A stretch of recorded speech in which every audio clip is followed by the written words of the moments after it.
Oi pessoal, tudo bem? Vamos começar aqui com um assunto novo, que é a teoria de autômatos. Mais precisamente, a gente vai ver aqui autômatos finitos determinísticos. Tá? A gente chama isso de DFA, né, que é o termo em inglês, Deterministic Finite Automata.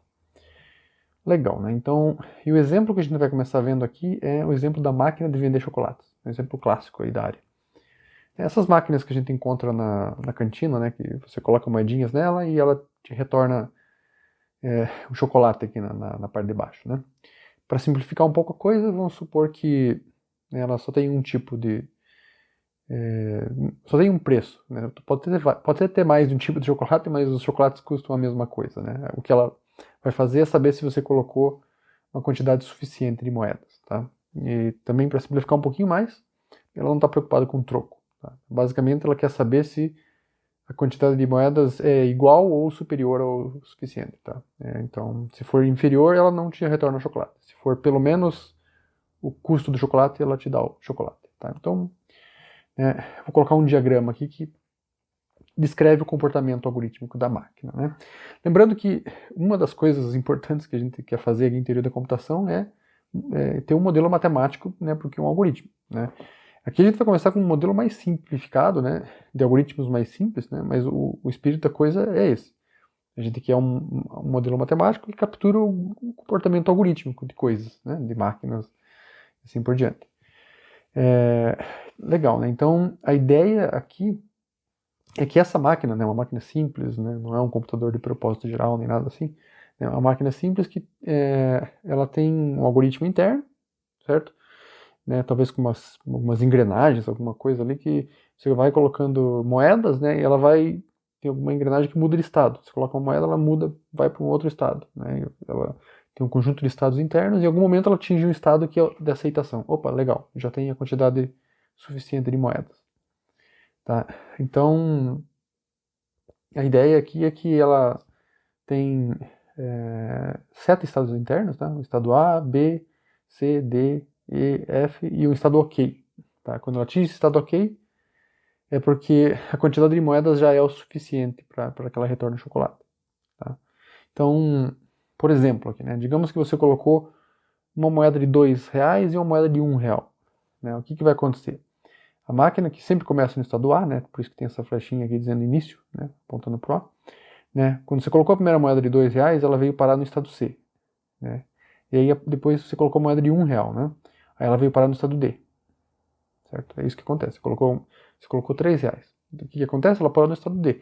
Acontece que o D não é ok, então significa que ela não te retornou o chocolate. Tá? Agora vamos pensar um outro exemplo.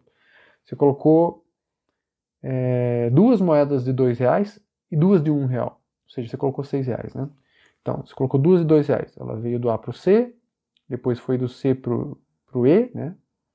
Porque ela usou também essa transição com o rótulo 2 aqui, essas flechinhas aqui a gente chama de transição, tá? Ela fez parou no estado do E, daí você colocou duas de R$ 1, né? Então, daí do E veio pro F e do F pro OK, né? Legal. Então, ela, como você atingiu o estado OK, isso significa que ela te retorna o chocolate.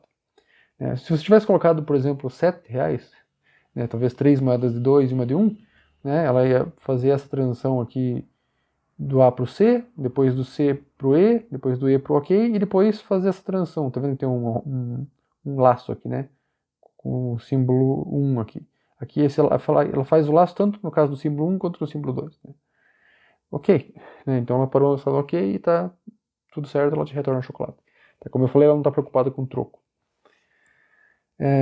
Então, assim, a ideia é que esse diagrama aqui, ele está simulando o comportamento algorítmico dessa máquina super simples que eu acabei de...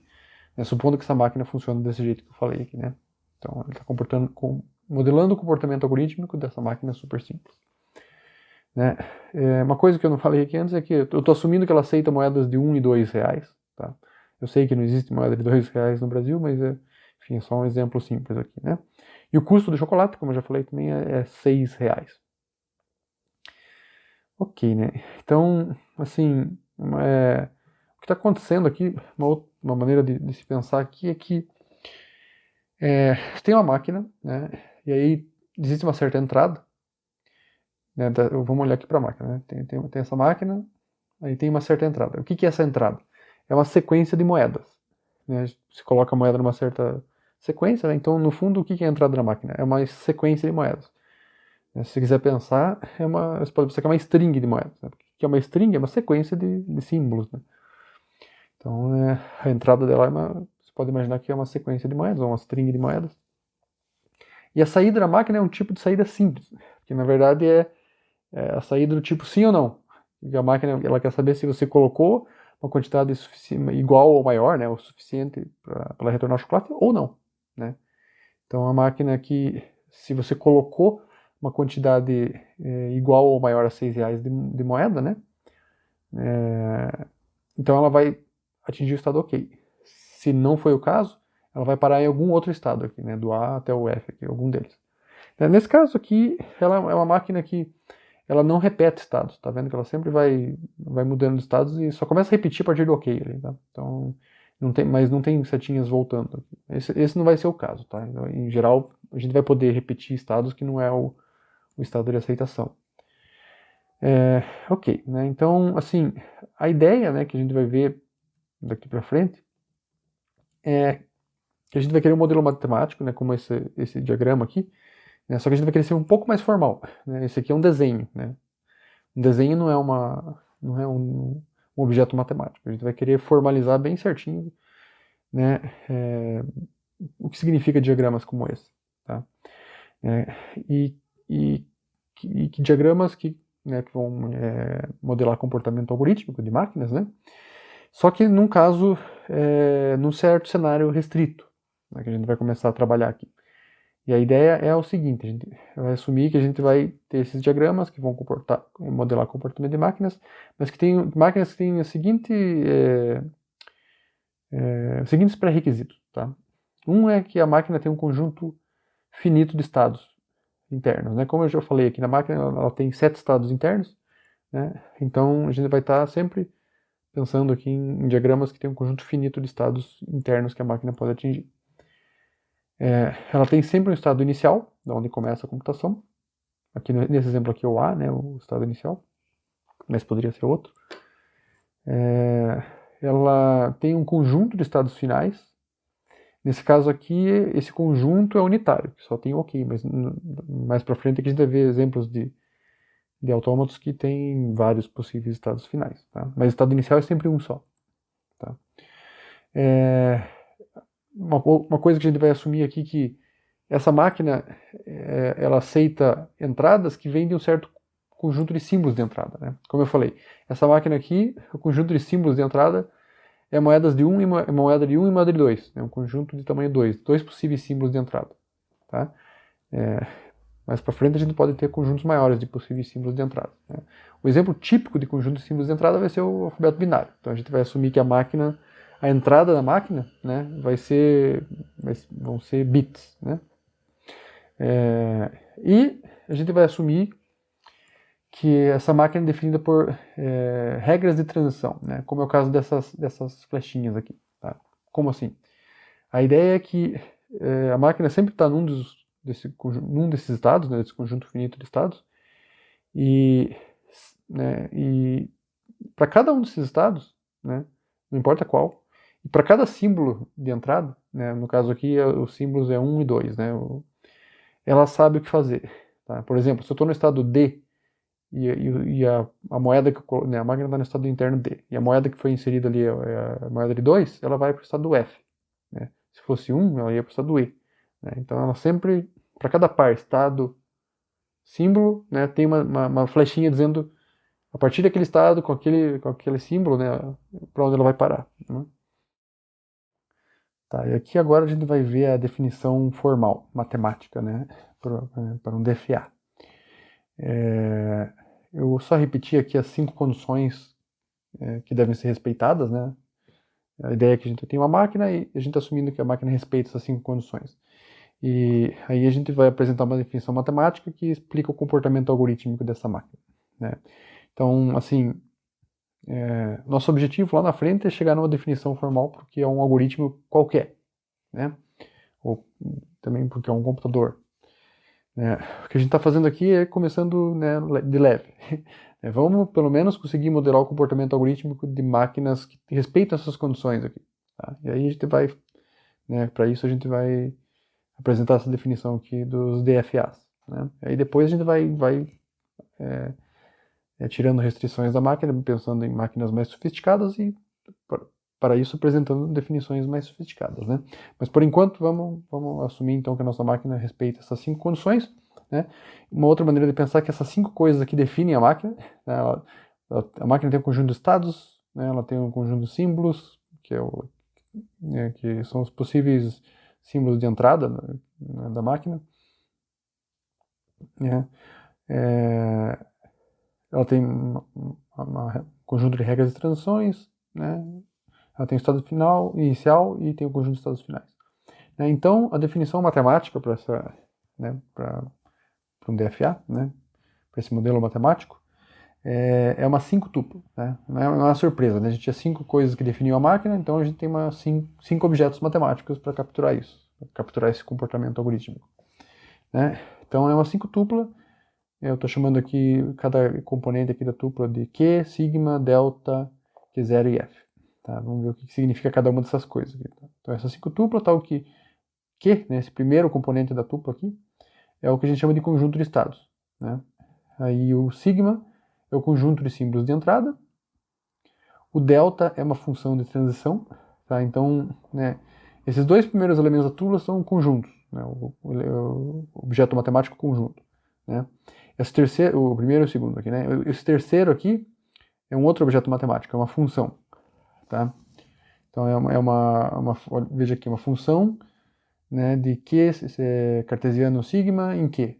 Né? Então a ideia é que, dado de entrada um estado Q e um símbolo, né, um estado de Q e um símbolo de sigma, essa função te retorna um estado Q. Tá? E a ideia é, por exemplo, pensando na máquina de vender chocolates lá, né? O que acontecia, né? Como é que ocorria a transição da máquina, né? Isso que a gente está chamando de função de transição.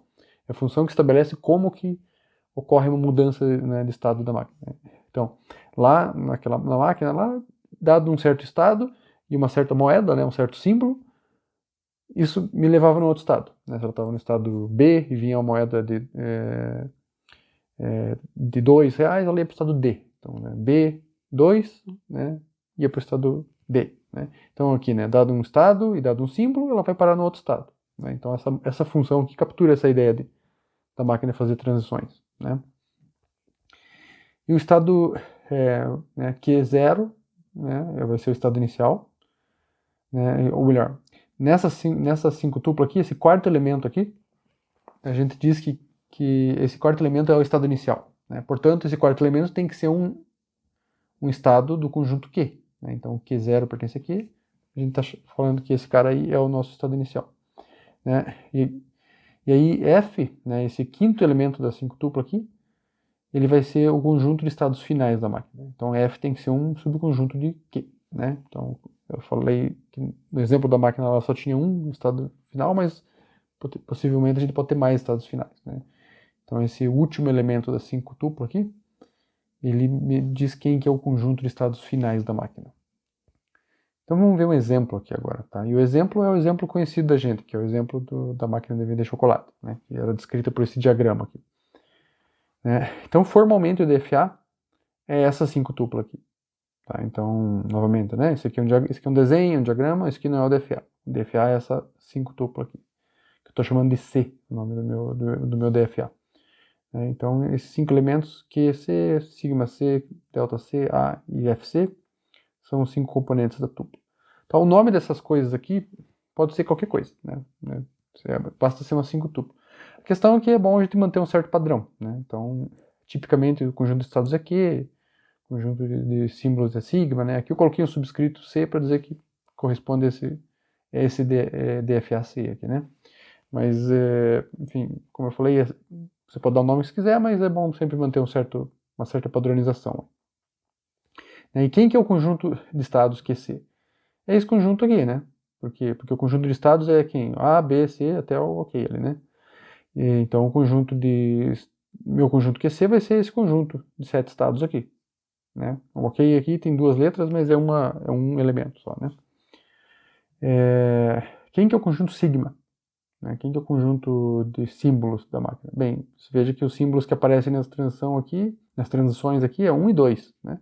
Então, meu conjunto sigma C aqui, né? Ele tem os dois símbolos, 1 e 2. Quem que é a função de transição? Né? Então, eu vou ter que colocar aqui de maneira matemática, né, uma função que descreve essas transições que estão ocorrendo aqui no diagrama. Né? Então, a minha função é uma função de Q cartesiano sigma em Q, né, definida a seguir, né, definida caso a caso a seguir. Então, a função tal que delta C de A1 é igual a B, delta C de A2 igual a C, delta C de B1 igual a C, e assim por diante. Né? Por que ela é definida desse jeito aqui? Bem, né, se a gente olhar lá no diagrama, né, o que acontecia quando eu estava no estado A e vinha uma moeda de R$1, né, estado A para o símbolo 1, eu ia parar no estado B. Né, então, ó, delta de A1, B. Estado A, símbolo 1, ela vai parar no estado B. A função me retorna onde que a máquina vai parar, né, a partir desse par, estado, símbolo. Né? Então, delta de A2 igual a C, por quê? Porque se eu estou no estado A e vem uma moeda de R$2, eu vou parar no estado C. Né? E assim por diante. Né? E aí, eu preciso dizer quem que é o conjunto FC aqui, né? Uma 5 tupla, tem, né, cada uma dessas coisas aqui eu fui definindo aqui. E aí ficou faltando o conjunto F. Tá? O conjunto F é o conjunto unitário que só tem o estado ok ali dentro, né? Então, esse conjunto F é o conjunto de estados finais da máquina. Tá, agora a gente vai fazer um exercício aqui que é, de certa maneira, o contrário do que a gente fez no slide anterior. Tá? Agora, a gente vai ganhar o DFA, ou seja, a tupla, né?